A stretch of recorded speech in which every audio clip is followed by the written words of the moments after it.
Barack has talked a lot about families today, and I think we all understand that if you want to destroy your family, if you've got several children and you want to destroy your family, treat them unequally. You know, favour one, punish one more harshly than the other. Every parent knows you want to have a harmonious family, do your best to treat your children equally.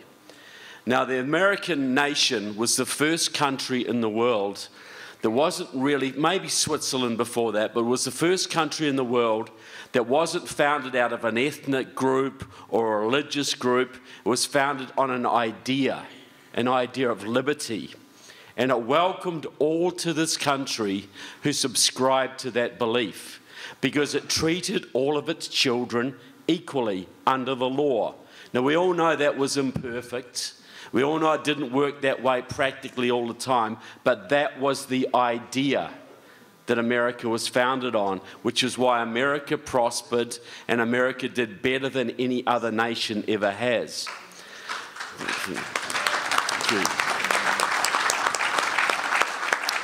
Now, you know, Satanism in the modern era has got very scientific.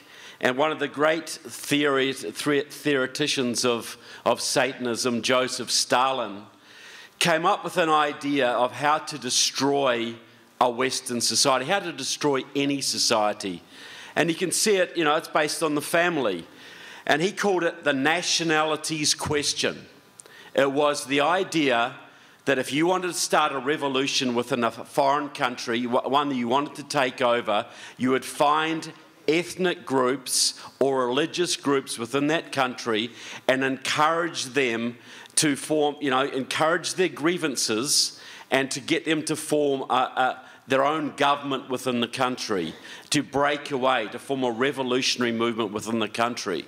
And they understood that class was not a good way of doing things, because people are upwardly mobile, but people are always going to be the same race. You know, they're always, if you're born black, you're going to be black. If you're born Chinese, you're always going to be Chinese. So they could use that.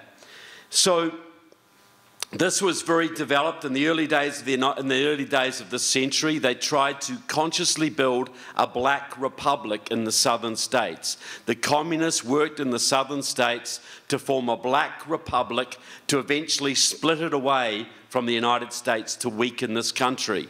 They worked in the southwest with La Raza and Mecha to form Aztlan, which was the breakaway southern states. You know, they would be returned to Mexico, the majority Hispanic states. In every racial charged area in this country, you've seen the Marxists working. Up at the Dakota Access Pipeline recently, when they were protesting up there, the Indians, that was all organised by a woman called Judith LeBlanc, a leader of the Communist Party USA. The movement for Japanese reparations, you know, they were interned during World War II, so they had to have reparations. Well, it's all organised by the League of Revolutionary Struggle, a pro-Chinese Maoist group. You see this in every area of racist division in this country. The communists are in there somewhere, because this is scientific. This is national question politics. And I've got my good friend Marv Traeger over there. He was a communist. He's come our way now. And I'm sure he can vouch for this, because Marv used to room with a man called Noel Ignatin, a Maoist. He came out of the Provisional Organising Committee, a pro-Chinese split from the Communist Party USA. And he was the man who invented the concept white privilege. Now, you've heard of this, no doubt, because, you know, you had to create division in American society. You had to create tensions. And you had to create a resentment amongst every group in the country that wasn't white, that these white people all have privilege by the nature of their skin, and they're all unconsciously racist. So the cards are always going to be stacked against you no matter what. We've got to remember, this came out of the Maoist communist movement. It's a completely Maoist concept. And the same group that promotes this, the Freedom Road Socialist Organisation, a pro-Chinese communist group, is the group that gave us Black Lives Matter. Black Lives Matter is not a couple of chicks who sat around and came up with a hashtag.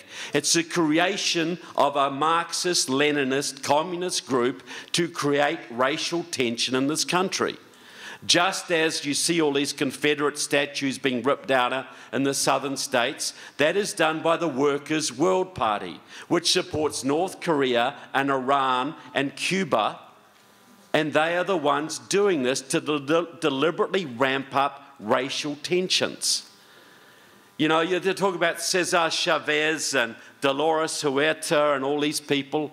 I've got a letter written from a top American communist in the 70s asking all of these people, Cesar Chavez and all these people, to find young Chicano activists that they can send to the Patrice Lumumba school in Moscow so they can be trained in promoting the concept of Aztlan amongst the southern states. This is endemic, people. Every racial issue we have in this country is completely instigated by professional Marxist, Leninist revolutionaries. And don't let anyone tell you that is not the case. It's 100% the case. So, you know, what is the answer to this? Well, it goes back to the family. You know, you want to have a harmonious family, you treat your kids equally. No one gets a break. No one gets a little, you know, favoritism. Nobody escapes punishment for a wrong, but nobody is persecuted or elevated unfairly. Now, you see things like affirmative action. You know, this completely, you try affirmative action in your family and see how far it gets.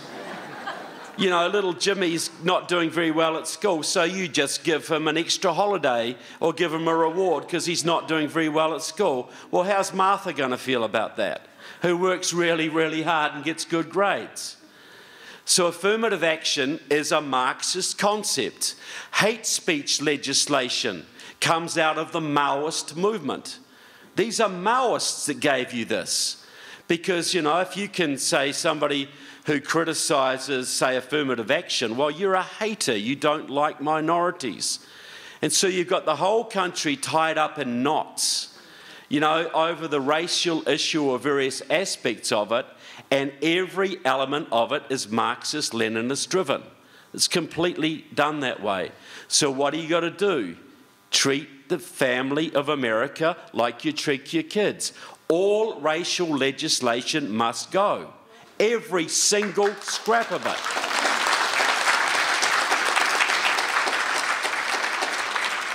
All box ticking for college admissions and special grants and programs. All special business loans for minorities. All of these things must go, and they must be very explicitly stated that they must be wiped out in the next administration. We got to have one America, e pluribus unum. But we can only have that. We can only have that if we're all treated exactly the same. And I would say, you know, look, when you're drowning in your bathtub, the first thing you do is turn off the tap, right? Isn't it the first thing you do? Well, we are drowning now through uncontrolled immigration. This is a nation of immigrants, right? So they say. After World War I, when there was a huge influx, they almost cut immigration to zero for 50 years because they had to allow people time to integrate, to become Americans, to adopt American values. The idea of having a couple of million people from all over the world flowing into your country every single year and expect the culture to integrate or stay the same is just madness. But it's not madness, it's deliberate, it's deliberately destructive. Because, you know, you have a culture here that must be destroyed. It's the only culture that stands in the way of world socialism. So you've got to use immigration, demographics, racial division, everything, every way you can to destroy it. So we've got to turn off that immigration tap real quick. Not just illegal immigration, all immigration. And if I have to get kicked out of the country for it, I'll take that, right? So, and we have to end all racially based legislation, and we have to get the FBI and the security services in this country to vigorously go after the communists and the agitators, because these people are committing treason against this country.